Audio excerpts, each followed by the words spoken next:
Hey, everybody. Welcome to the Context Machine. This is episode 711.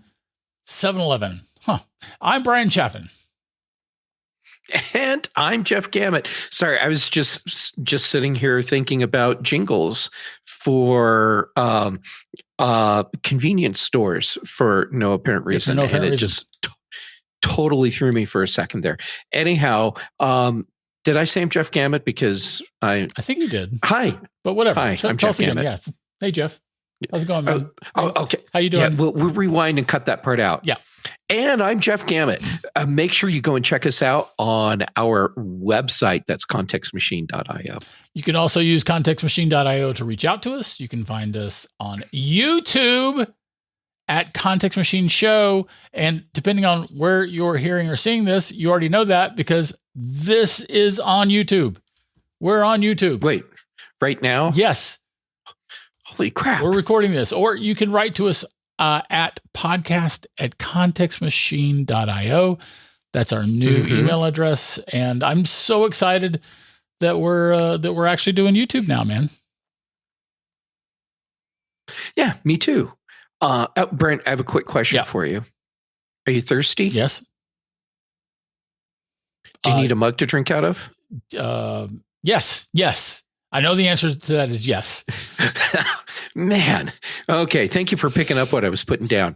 Well, then, Bryan, I got something for you. If you go to contextmachine.io and you click the contextmachine.io. Okay. Yeah. And then see where it says merch, click on that. We have a merch store now. Crap, we have a merch store. And we have a mug. We have a mug. Yeah. What else is up there? Well, I can't wait to see. Right. So as we're recording this, it's not actually up there, but it will be when you hear it. Man, you just destroyed the whole illusion. Whatever. It's fine. I know. I did. Sorry about that. Anyway, lots of things happening here at the Context Machine. The interns are on this, right? They are so on it. That's good. Yep. I threw a bag of Skittles left over from Halloween at him and told him to get busy. Was there anyone there? Well, when I threw it at the bottom of the door, and said get to work, I didn't actually see anything. Yeah. But the bag, it just like slowly got pulled under the door. Okay, well that's good. So that's good. Well, hopefully there. They're doing okay then. We'll check in with them. It's only been like a few years since we. It was Halloween of was that pre-pandemic? I think it was pre-pandemic. Yeah, yeah. But they're resilient. They are resilient. I think they'll be making an appearance at some point. Well, if they can figure out how to pick that lock, they will. We are not good people. So, in the meanwhile, the folks at Apple made an announcement, and then you were talking to me about this before the show, Jeff, and you were spouting some absolute balderdash. And so why don't you tell us what you think the news is? All right. Well, I appreciate that sometimes it's a little difficult for you to get up to speed on when I'm right about something, and that's okay. I still love you. But anyhow, so Apple didn't actually announce; they just did. What they did was for the Mac Mini, the base model, the one that had the lowest storage or lowest RAM, they just pulled it off their site, right?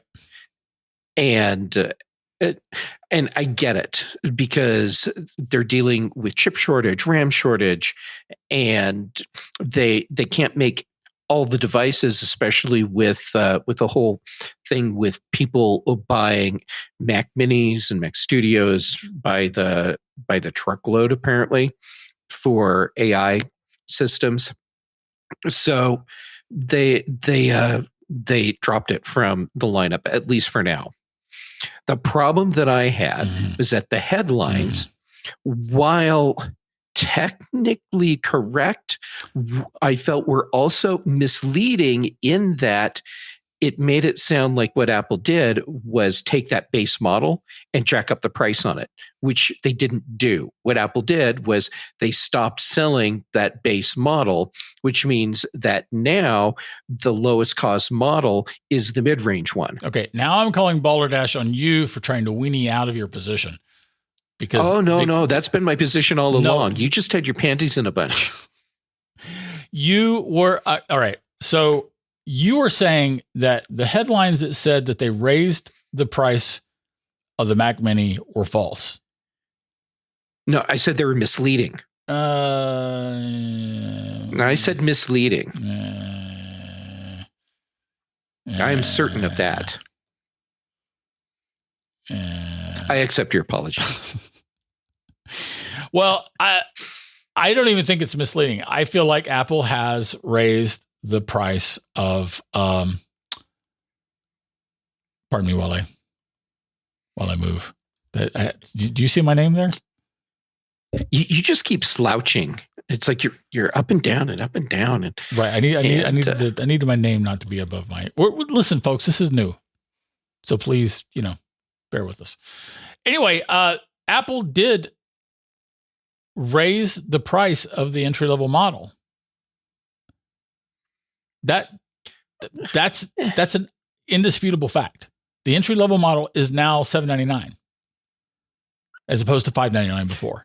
Now, it's the same model that was $799. Mm-hmm. But the fact of the matter is that the entry-level model is now $200 higher. I still feel like the headline is misleading.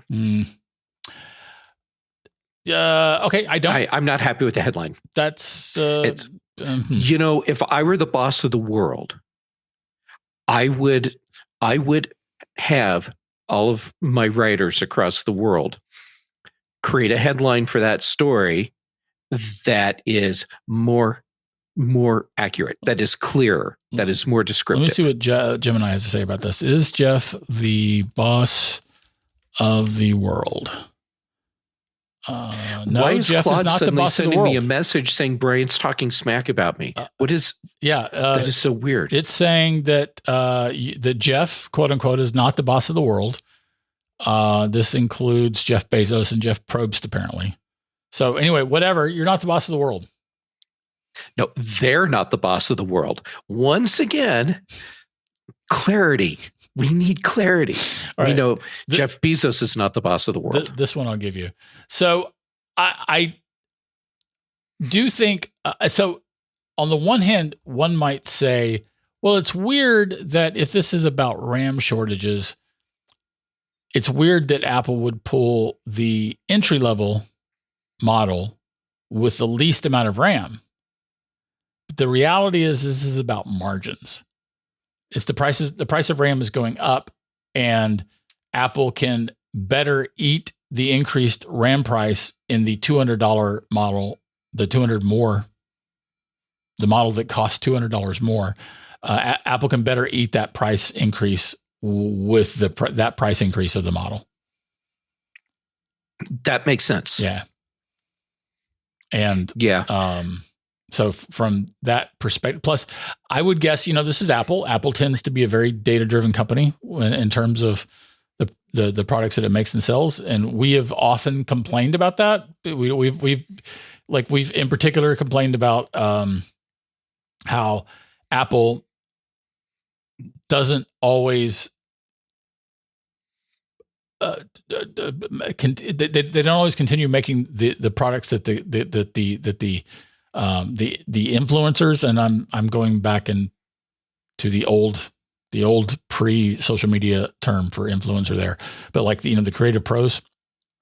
Mm-hmm. And we have often assumed it's because they weren't selling as well, but we feel like Apple should continue doing that. My point is that I would imagine that entry-level $599 model probably was not a hot seller.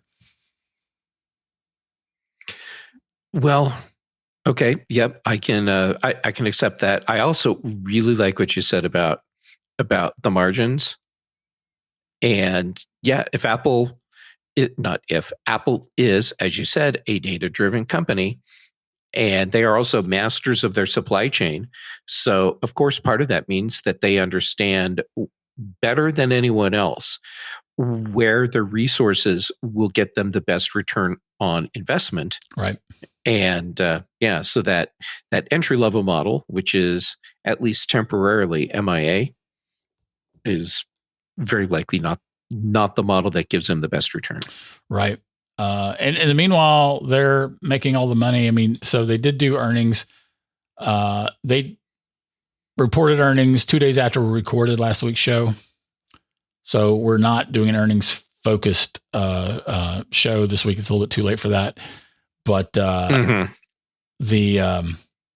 apparently they're selling all the iPhones and continuing to make all the money. Yeah. And if they didn't have supply constraints, they would have made all the money and then some extra. Right. That's fair. And that's probably a pretty good place to be in when you're switching CEOs. Yeah. Because, I think it's going to be 5 months, right? 5 months or 4. Is it 4 months? Let's see. What month is this? This is what, May? This is May. So it's June, July, August, September. Yeah, people, I just held up 4 fingers to count it out. So in 4 more months, they're changing CEOs. So wow, that's coming so fast. Yeah. Wow, that's coming. Yeah, that's coming so there's fast. a lot happening for Apple in a very short time frame. There's a lot happening we have for a lot of WWDC us. coming up. Holy. Yeah. There's a lot happening. Yeah. Right. So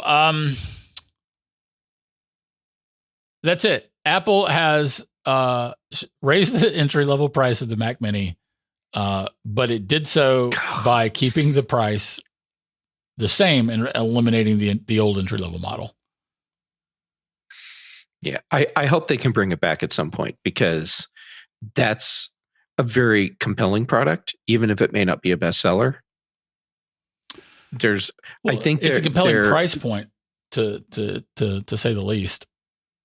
Yeah, I mean, I don't find that amount of RAM to be compelling, but then but there's a lot of people out there that need something like for school, or they just can't afford more. And at least that gets them into the Mac that they hopefully will be able to use effectively. Well, I don't know. People for school probably need MacBook Airs or MacBook Neos. MacBook Neos. I don't feel like there's a lot of school kids who are into Mac Minis at this point. Okay, that's fair. But how about like offices? Yeah, where you need something that's tying into SaaS. Tools. That's true. So I'm looking at my RAM usage right now. I've got Safari gobbling up 28.3 gigs of RAM. And only. Wow, you need to step up your game. Google is gobbling up 17.2 gigs of RAM. Sorry, Chrome. Yep.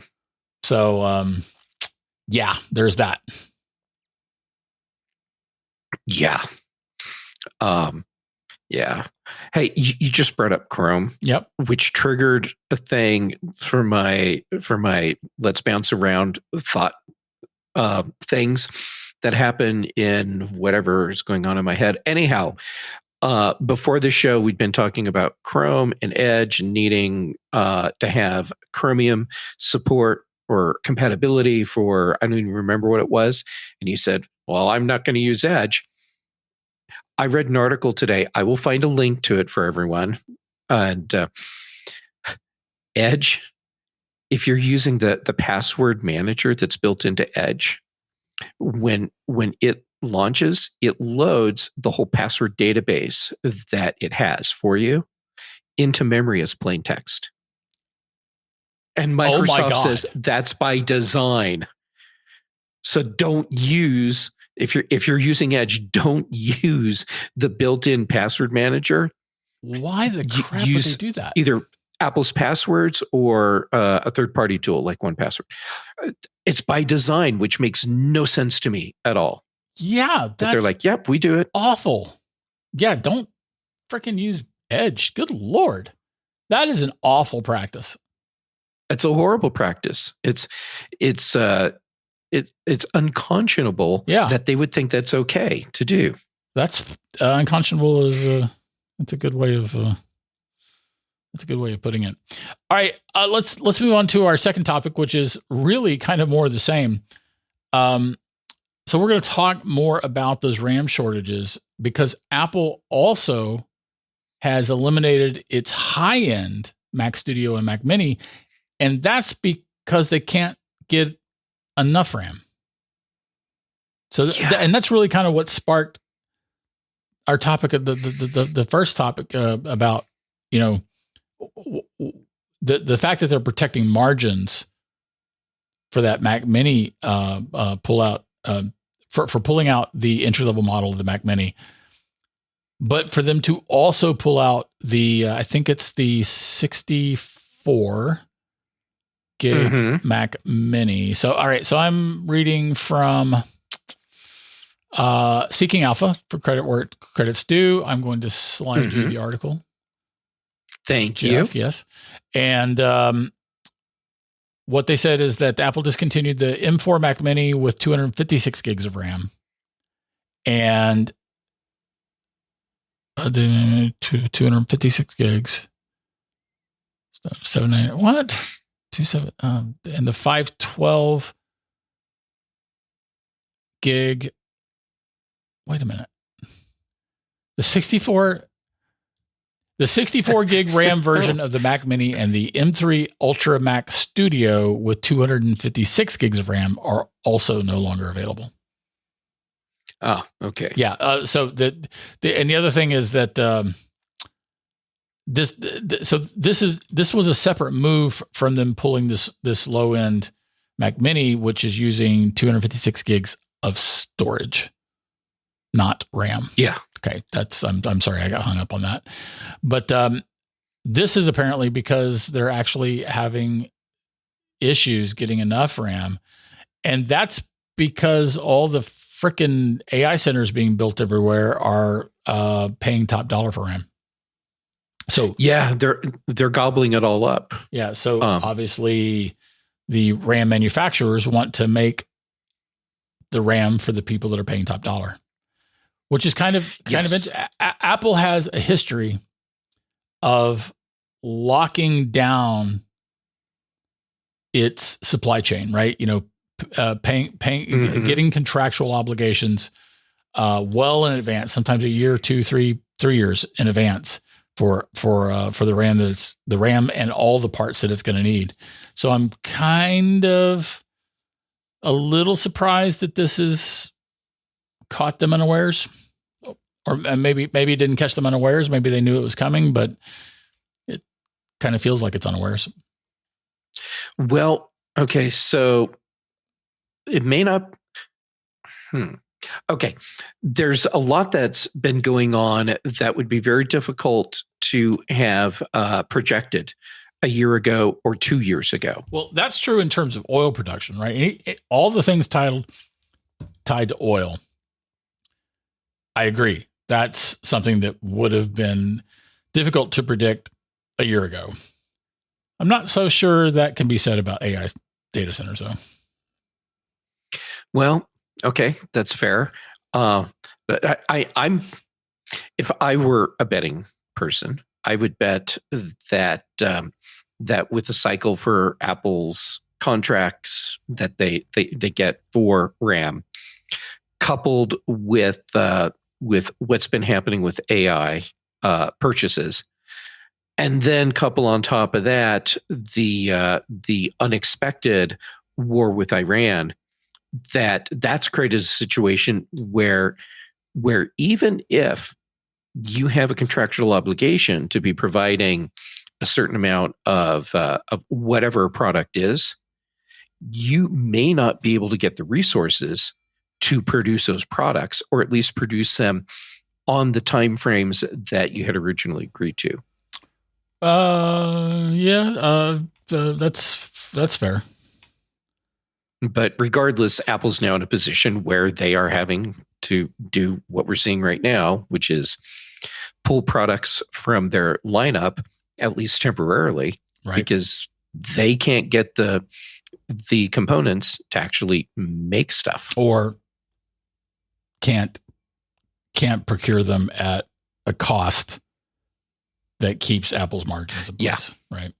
Yeah. So Seeking Alpha also noted that the Mac Mini has, I'm quoting, the Mac Mini is not only proven to be popular in the U.S. market, but also abroad, as it proved to be the top-selling desktop in China during the March quarter, Tim Cook said during the earnings report.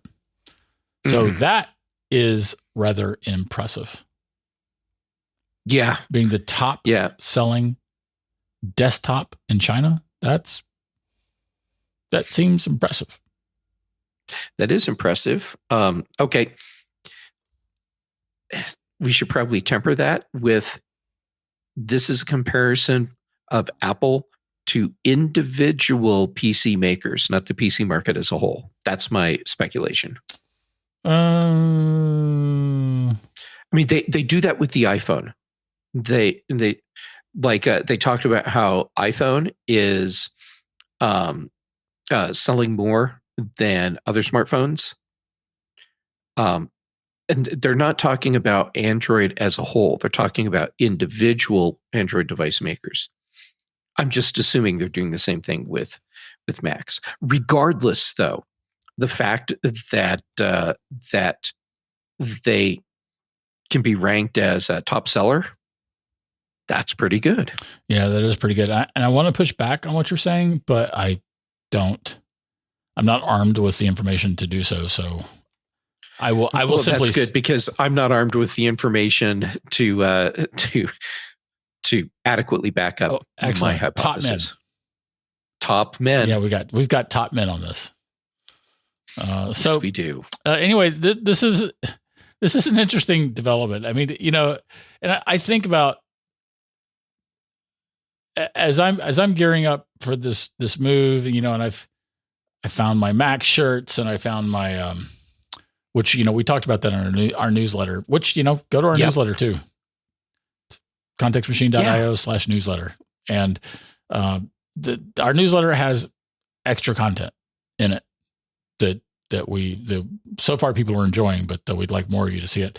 Anyway, my point is that as I'm finding my old Mac shirts and finding some various other memorabilia from like Cirque du Mac and stuff like that, and I'm definitely sort of feeling nostalgic. But this is such a weird place, coming from starting off covering Apple from when it was beleaguered, to Apple's having to cut one model because they can't get enough RAM, and another model because they can't get enough RAM to keep up with demand at a price that will protect their margins. I mean, it's such a weird place to be as a longtime Apple fan. Yeah. We've gone from, Apple is weeks away from bankruptcy, to their a $3 trillion, $3.5 trillion. I think it's almost $4 trillion company. I think it's 3.5. I'm going to look that up if you keep talking. All right, I'll keep talking. And it's amazing.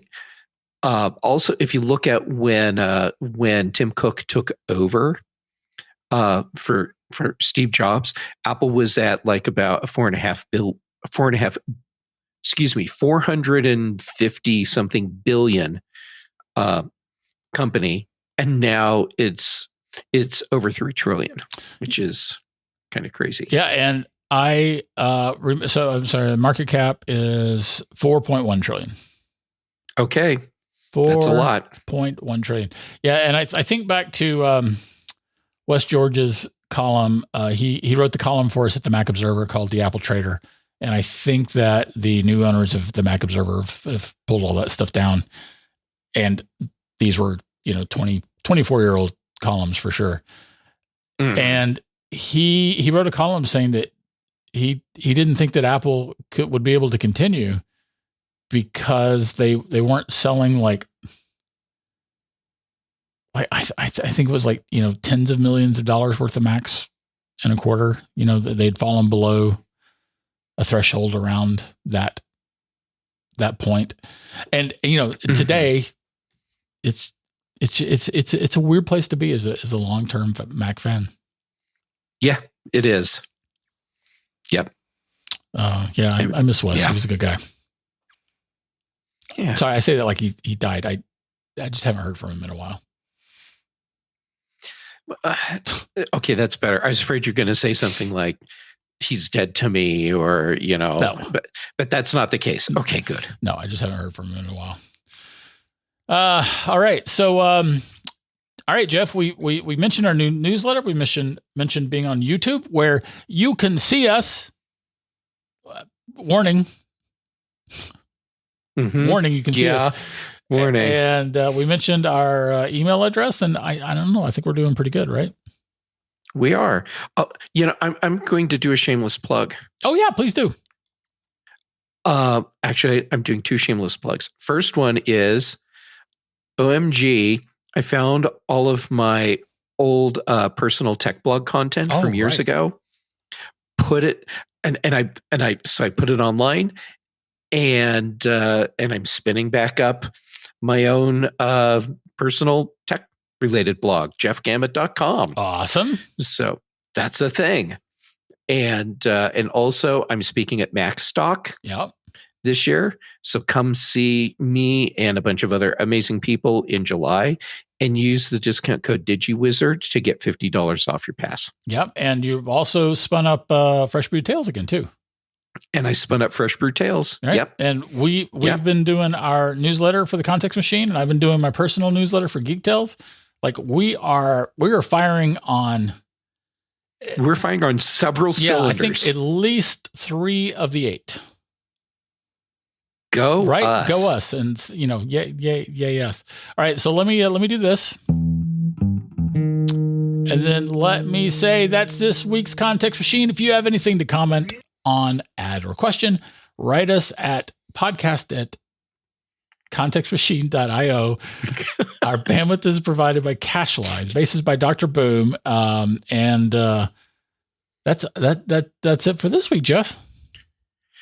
It is. And, I have to say, you clean up really nice, Brian. Oh, thanks. So do you. I love your studio, man. So I'm hoping to set up something that looks even half as nice as yours in my new place in Spokane. I'm looking forward to seeing your new studio. Oh, thanks. All right. So on that note,